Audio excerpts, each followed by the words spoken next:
My account got hacked. The scammer used the labels I'd set for my contacts to hit up every friend for money. The message that went to my dream guy was, "Hubby, you there?" My decade-long secret crush was exposed in an instant. My account was hacked, my best friend called to tell me. The scammer was using my account to borrow money from everyone, and some had already fallen for it. To prevent more damage, I scrambled to recover the account. After a flurry of steps, I finally logged into my long-abandoned QQ. The wall of chat logs made my stomach drop.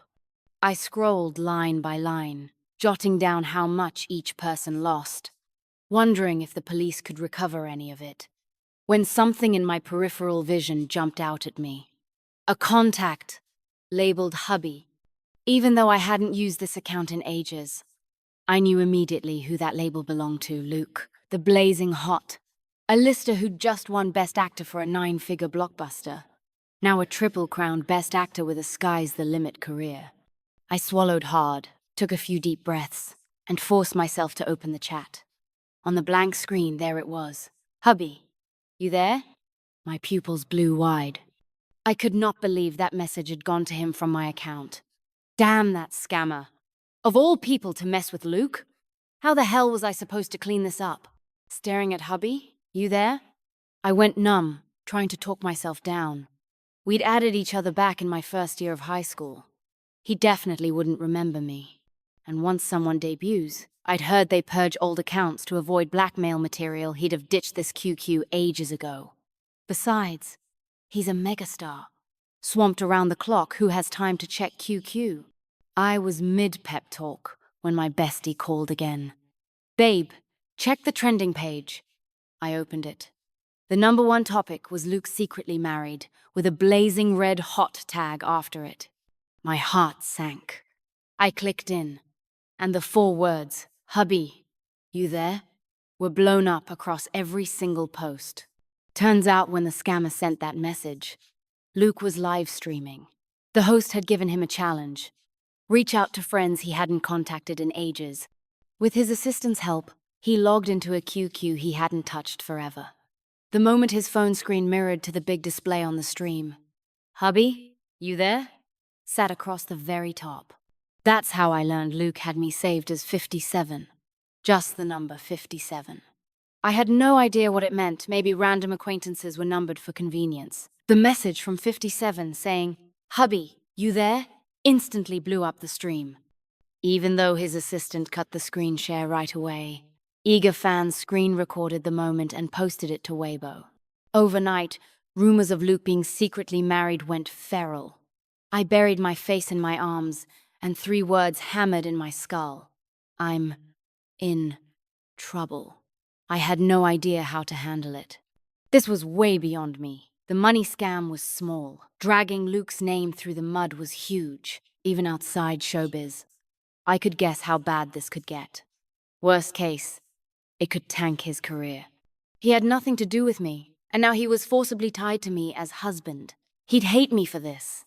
Right then, my long silent QQ gave a crisp ping. I looked up. At the top was Hubby. "Hubby, got a minute to talk?" The person messaging me was Luke's manager. She wanted to discuss a solution, preferably in person, so I sent my address. An hour later, the doorbell rang.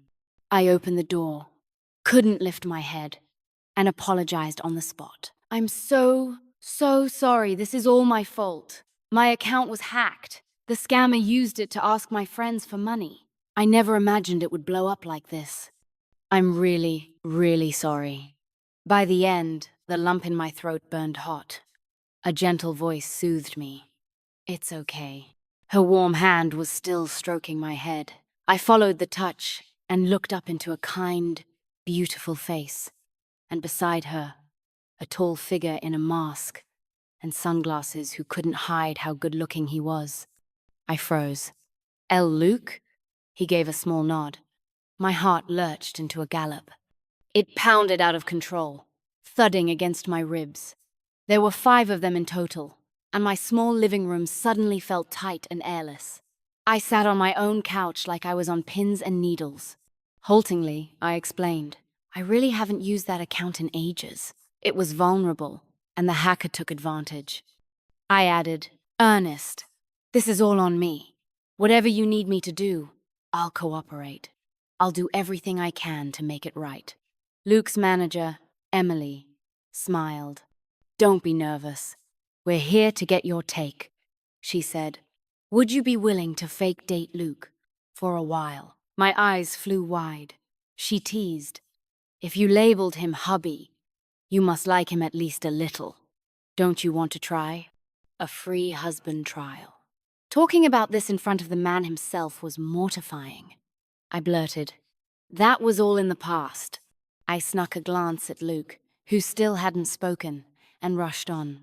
And I really haven't used that account in forever. Otherwise, I would have changed it. Emily laughed. No worries. We'll compensate you. The condition is, you keep the fake dating strictly confidential. My head started buzzing. Sparks danced at the edge of my vision. I'd caused a disaster. How did it flip this fast and head straight toward the dream I never even dared to have? We've already drafted the contract. If you're willing, we can sign now. At her signal, a young assistant pulled 2 copies from her bag. I swallowed. Torn, I looked at Luke, who still hadn't said a word. I don't know why I asked. Do you want to? He still wore the mask. Messy bangs falling over his forehead. Only those luminous eyes visible. And those soul-stealing eyes were fixed on me. My heart took off again. He spoke to me for the first time in years. His voice as gorgeous as ever. I do. I signed my name without hesitation. There was no reason to refuse. Fake dating the man I've crushed on for 10 years, and they're paying me for it? Where on earth would you ever find a deal like that? The assistant jotted down my phone number, bank account, and other personal info, while Emily pulled out her phone. Let's exchange contacts. We're partners now. I added everyone in the room on WeChat, including Luke. Curious about his habit of using codes, I snuck a peek when he typed in my remark name. A single capital letter A. Weird way to code people. On QQ, it was numbers. On WeChat, it's letters. Was this the standard treatment for a random nobody? I couldn't figure it out. Under Luke's gaze, I carefully typed in his remark name. Just Luke, neat and proper. By the way, Emily asked again, do you need our help handling the hacking issue? This is Kristen, our lawyer. You can consult him about anything. I shook my head quickly. I can handle it myself. The money's been sent, the assistant reported. All right, Emily said. If that's all, we'll head out. Check your account. The transfer's the deposit. We'll send the rest monthly. She held out her hand. Looking forward to working with you. I scrambled to shake it. Yes, looking forward to it absolutely. I shook hands with everyone and walked them to the door. Luke was last. He suddenly stopped, turned back to me. Isabel. Huh? My heart skipped. Looking forward to working with you, he said, his voice smooth and warm. Maybe I was under his spell, because instead of the stock reply, I blurted, it's really nice. His eyes crinkled slightly before he turned away. I closed the door, my heart still rippling. It took me a while to calm down and return to the coffee table to keep dealing with the hacking mess.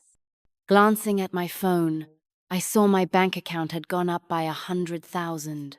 My eyes widened. I checked several times. It really was 100,000. Wave after wave of shock, I could barely think. Was this my lucky day? Why were all the good things landing in my lap? After a long time, I finally steadied myself and tallied the losses from the hack. 7 friends in total had been asked for money friends I'd once been close to but hadn't kept in touch with.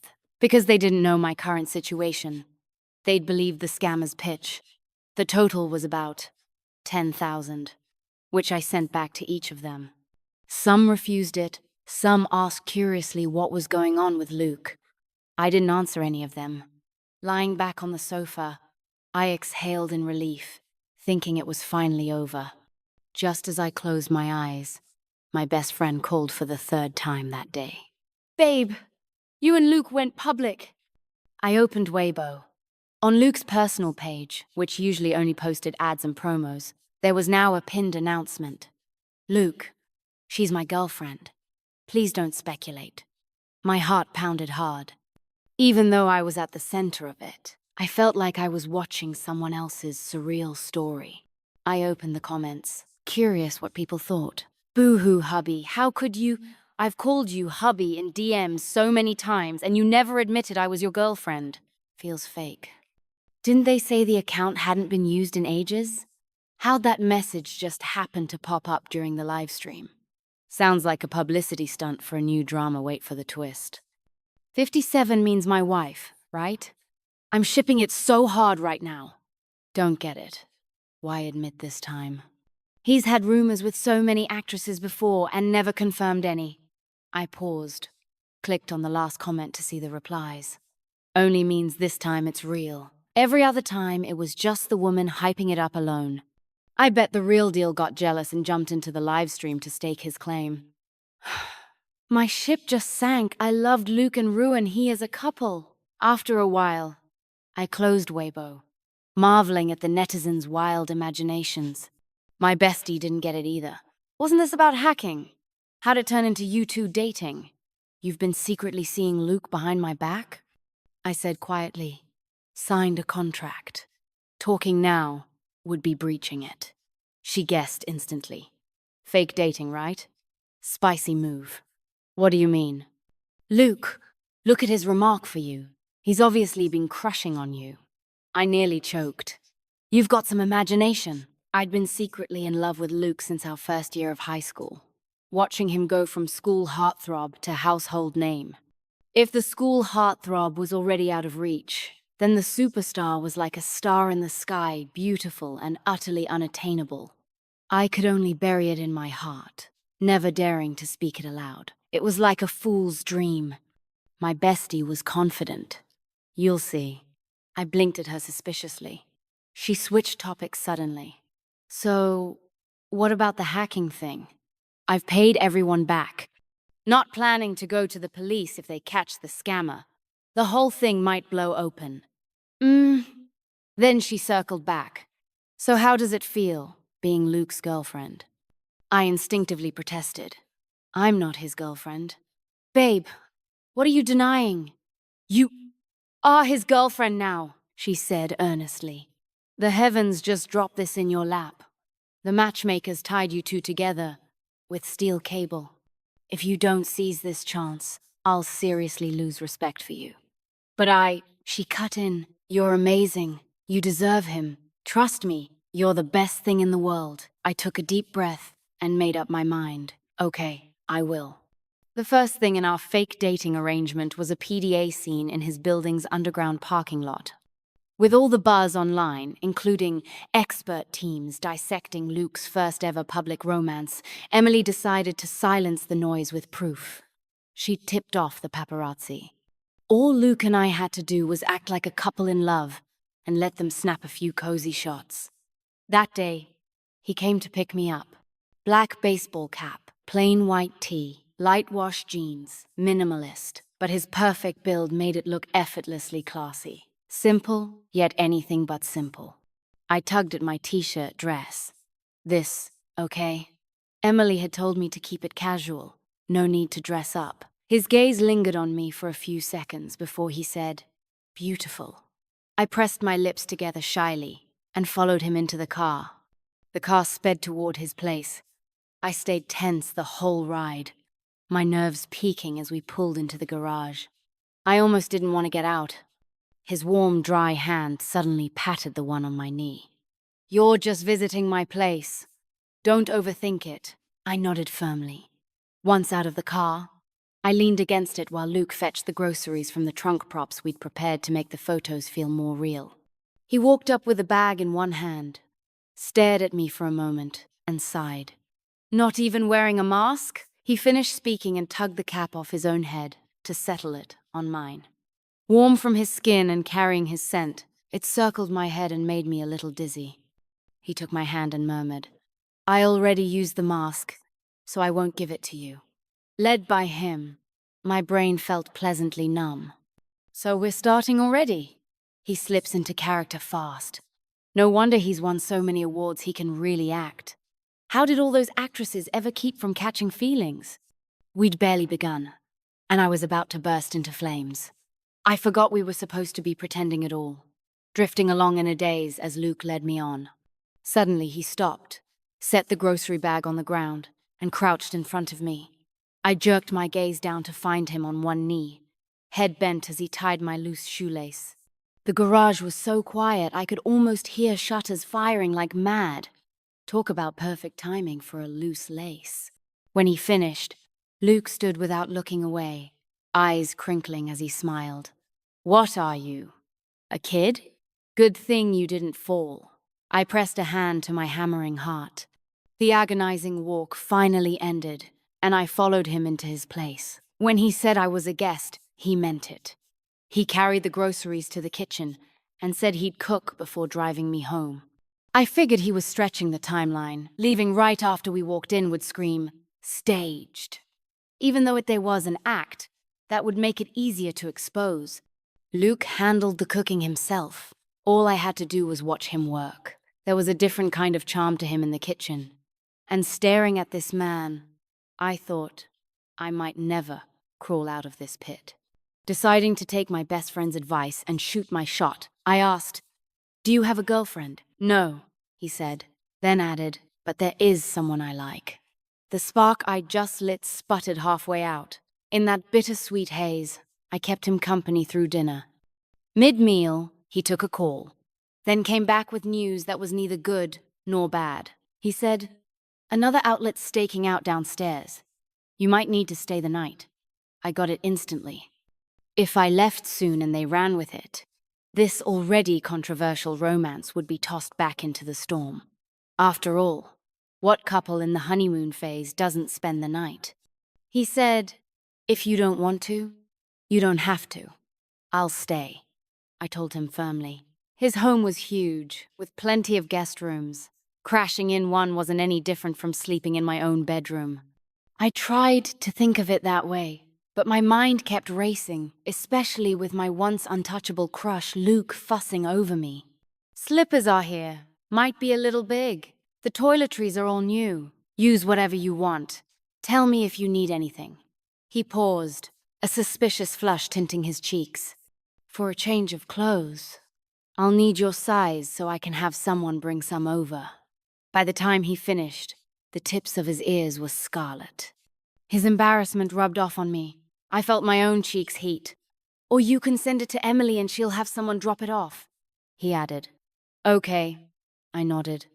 After my shower, it was still early, and retreating to separate rooms felt weird, so we curled up on the living room couch and turned on the TV. One wall in Luke's place was all floor-to-ceiling windows, the curtains wide open. Thinking of how many relationships get exposed because someone forgot the curtains, I asked, "Should we close them? Should we close them?" He hesitated, then agreed. Only when the curtains slid shut on their own did I realize why he'd hesitated. With the room sealed off, it was just the two of us. The air went thick with something unspoken. I cleared my throat and changed the subject. "Movie? Sure."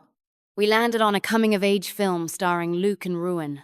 He the one that made a lot of fans ship them. On screen, a bright, fearless girl confessed to a cool, handsome boy. That hot, headlong courage I still don't have. "Caught up in the film," I said, a little sour. "You and she actually make a great pair." "Do we?" he asked. "Yeah," I said.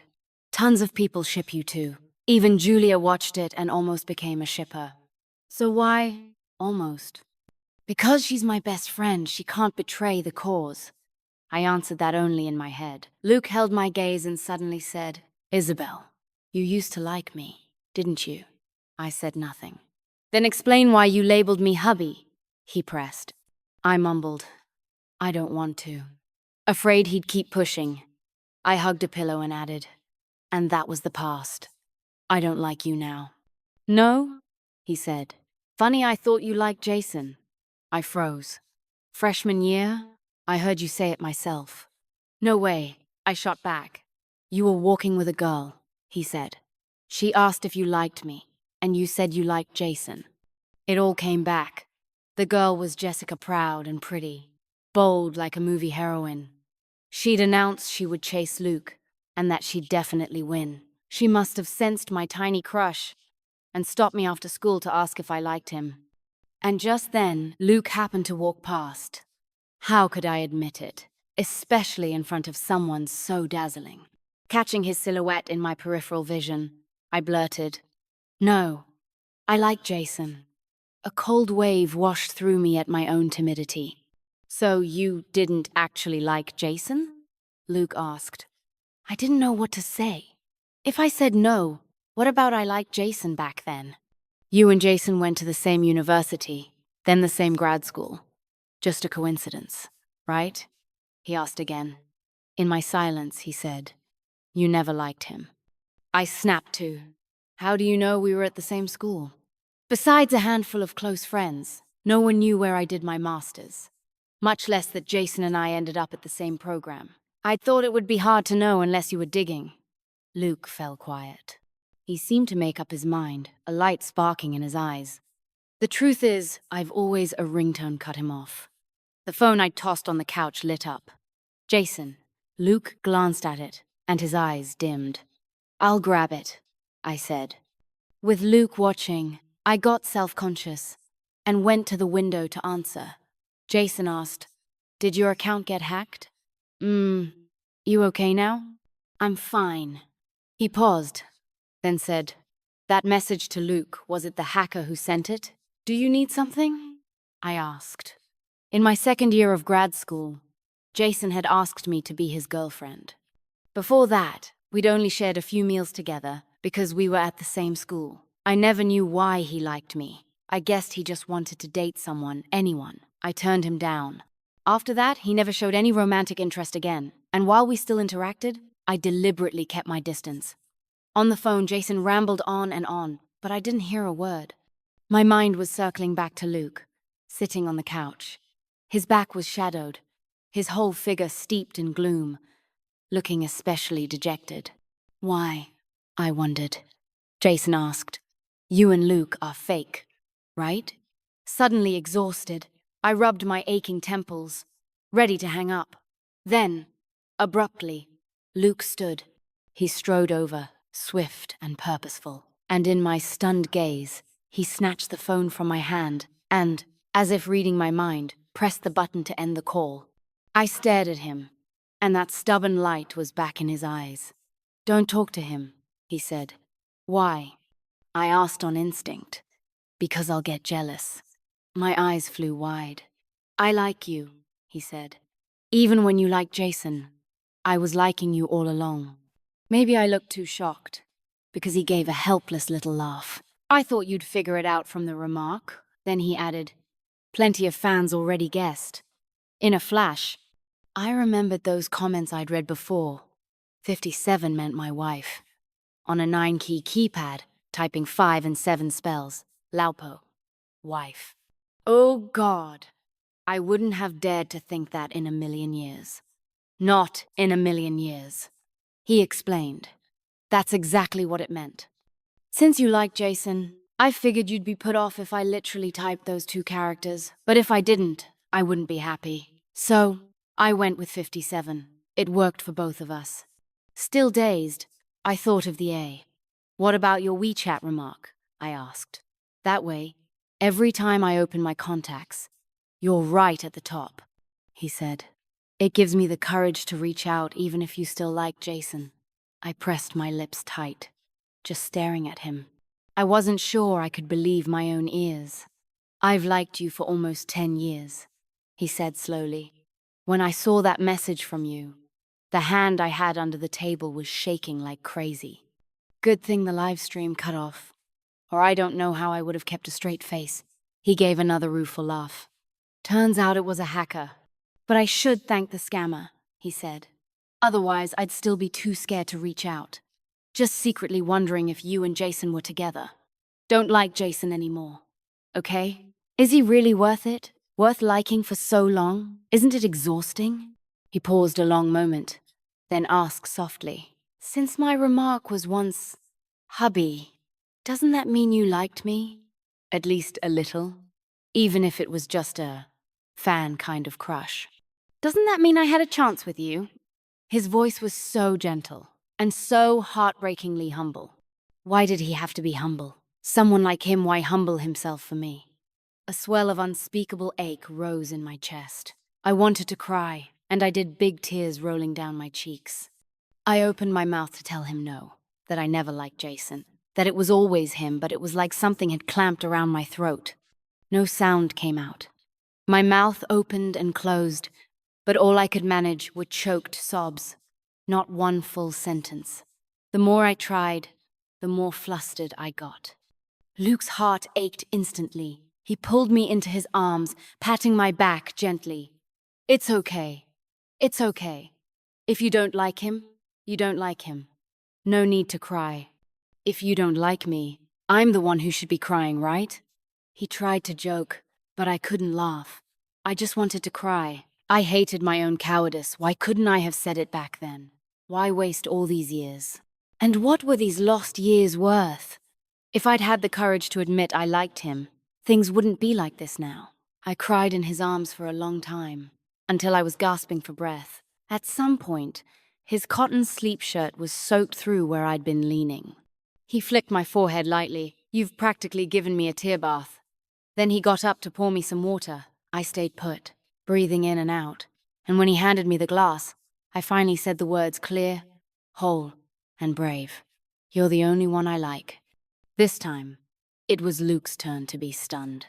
I took a sip, then said calmly, "I've always liked you, just like you've always liked me. And Jason." "There's no Jason. It was never Jason," I said. "Sorry, I was too cowardly back then. Too many girls chased Luke, all gorgeous and talented. What right did I have?" I didn't even dare to admit I liked him. I kept it hidden, watching him soar higher and higher, becoming the nation's heartthrob. I wanted him to succeed, but I also knew the better he became, the wider the gap between us. If we could never be, what was the point of saying it? Luke was still frozen, an expression rare for him. He was usually so composed, like he could handle anything without missing a beat. Now, he looked almost boyishly unsure. I said seriously, "I really do like you." I'm not lying. After a long silence, he finally let out a breath. "I knew you couldn't have such bad taste, ignoring me to like Jason." I laughed out loud. We curled up together on the couch, talking about all the years we'd missed. "Guess we really should thank the scammer," I said. "Otherwise, who knows how long it would have taken." "No," he said. "I'd already planned to chase you at next month's reunion. Even if I still liked Jason?" He nodded seriously. "Even if you still liked Jason." My once untouchable crush had somehow become the man who loved me deeply. I was still trying to get used to the whiplash. I asked, "Was the fake dating thing your idea?" He stayed quiet. Usually when celebrities get caught in a scandal, they clear it up. "You just outright confirmed it." He gave a short laugh. "If you've already guessed, why ask?"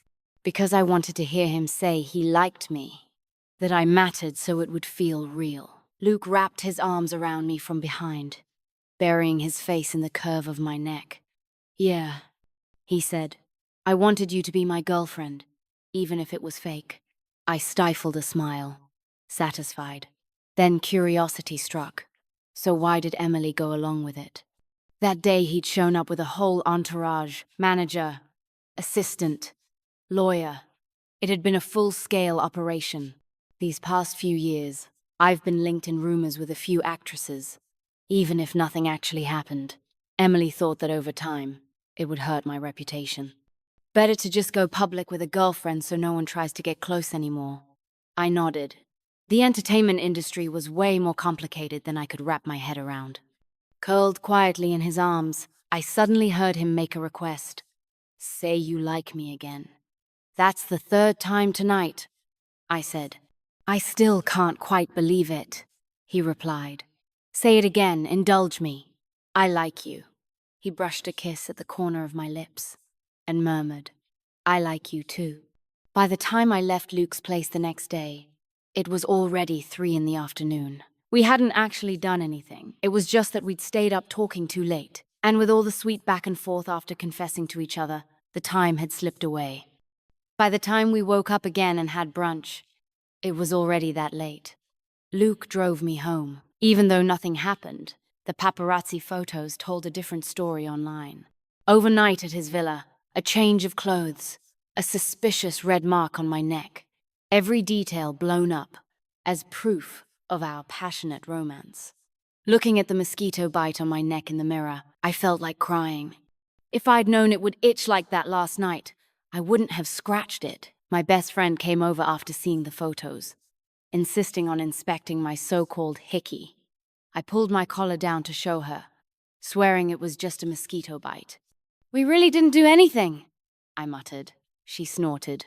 "Maybe the hickey's fake, but the overnight part's real, right?" Feeling shy, I admitted. "Turns out he's liked me all along." She was shocked. Then why didn't he confess? He thought I liked Jason. After I explained all the twists and turns, she pinched her nose. "You two are hopeless." I grinned and hugged her. "Babe, thank goodness for you. Thank goodness for the hacker," she corrected suddenly, eyes lighting up. "If not for him, you and Luke would still be stuck in mutual crush mode. You don't think the hacking was something he arranged, do you?" "No," I said. "He doesn't seem like the type. Why not?"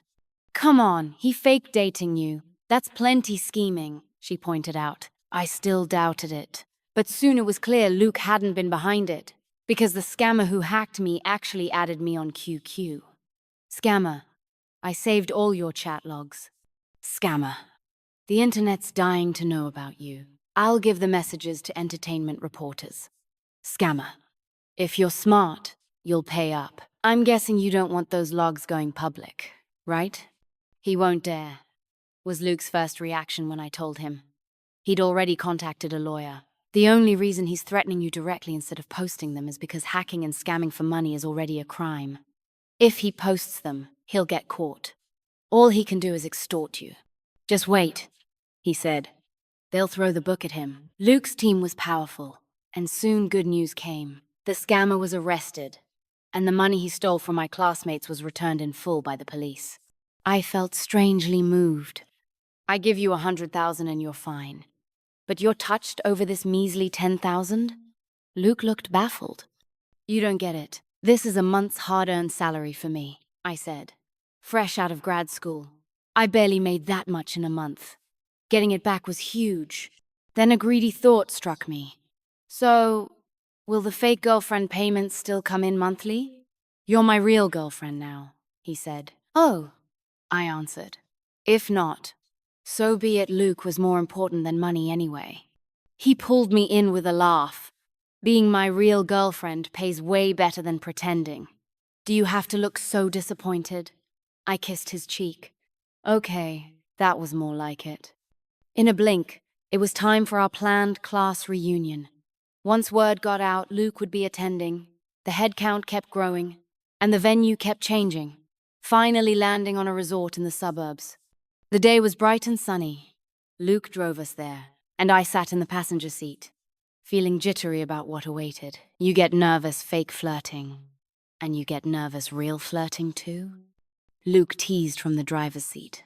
"They're all gonna wonder why you'd want to be with me." "Is that so strange?" he said. "I wanted to be with you 10 years ago." I grew curious. "Why did you like me?" Our school days barely counted as crossing paths. He was adored by all. I was invisible. What could he have seen in me? "Forgot," he said. I pouted. "That means you remember." "I really don't know when it started," he said. "I just realized my eyes kept finding you. One day, you turned to talk to another boy. You two were laughing and suddenly our eyes met. You froze, then gave me this small, pressed lip smile. I thought, yeah, I probably like her. I never imagined it happened like that. I couldn't recall the scene at all." He added with a jealous edge, "You smiled at him better than you ever smiled at me." I don't even remember who he was. "I do," Luke said. "I'll point him out later." I underestimated his competitive streak. As soon as we arrived, he spotted the guy. "There, your back row classmate." I bit my lip. "And look, he's talking to Jason." "Let's go over," Luke said. Unsurprisingly, Luke was the star of the reunion. Every gaze on him slid to me as well, curious, amazed, envious, but none of the disdain I'd feared. It felt almost as if Luke and I simply belonged together. Staying at his side, I took the teasing and well wishes in stride, my nerves fading. After the meal, Luke was still chatting with classmates, and I gave his hand a tug. Bathroom. He let go. The restroom was empty. When I came out, a tall, striking woman was standing by the sink, Jessica. It felt like she'd been waiting for me. My stomach tightened, but I kept cool and stepped up to wash my hands. Suddenly, she said, "I want to apologize." "For what?" "That time I asked you in front of Luke if you liked him. I did it on purpose." I blinked, because I knew you wouldn't admit it. She said with a small smile, "You thought you weren't good enough for him, didn't you?" A chill ran down my spine. Why would you do that? Because I liked him too. I wanted to ask why only to me, but she answered before I could. "I saw him slip brown sugar water into your desk during gym class, when the classroom was empty." My mouth opened, but no words came. It was a low move. "So, I'm sorry." I didn't know what to say. She was wrong, but the truth was, I'd been too cowardly. "You two suit each other," she said. "Now that he's a big star, being his girlfriend means you'll face a lot of criticism. Don't doubt yourself like before. I wish you happiness." I understood why she'd sought me out today. Since Luke and I were exposed, there'd been some ugly talk online. People hinting I was too ordinary to match someone as dazzling as Luke. I had no rebuttal because I believed it too. My old insecurity was gnawing at me again. I fought to push it down, but it still wormed its way in. Now I knew loving Luke was something I'd already backed away from once. I couldn't do it again. I walked back into the hall, feigning nonchalance. Luke gave me a single glance, read me somehow, and steered me straight back to our room. He eased me onto the sofa, crouched at my side, and asked softly, "What's wrong?" I shook my head. Looking at his concern, I thought of all those years he liked me, thinking I liked someone else. "Is unrequited love really that hard?" I murmured. He stayed silent. I went on. "Let's never part, okay? Not in this lifetime." He nodded. "But first, tell me what happened." "It's nothing," I said. Meeting his worried gaze, I made my promise. "No matter what happens, I'll love you bravely from now on." "You don't have to be brave," he said. "Loving me is enough." Pulling me into his arms, he made his own vow heavier than mine. "I'll protect you forever." He pressed a gentle kiss to the top of my head, filling the room with warmth.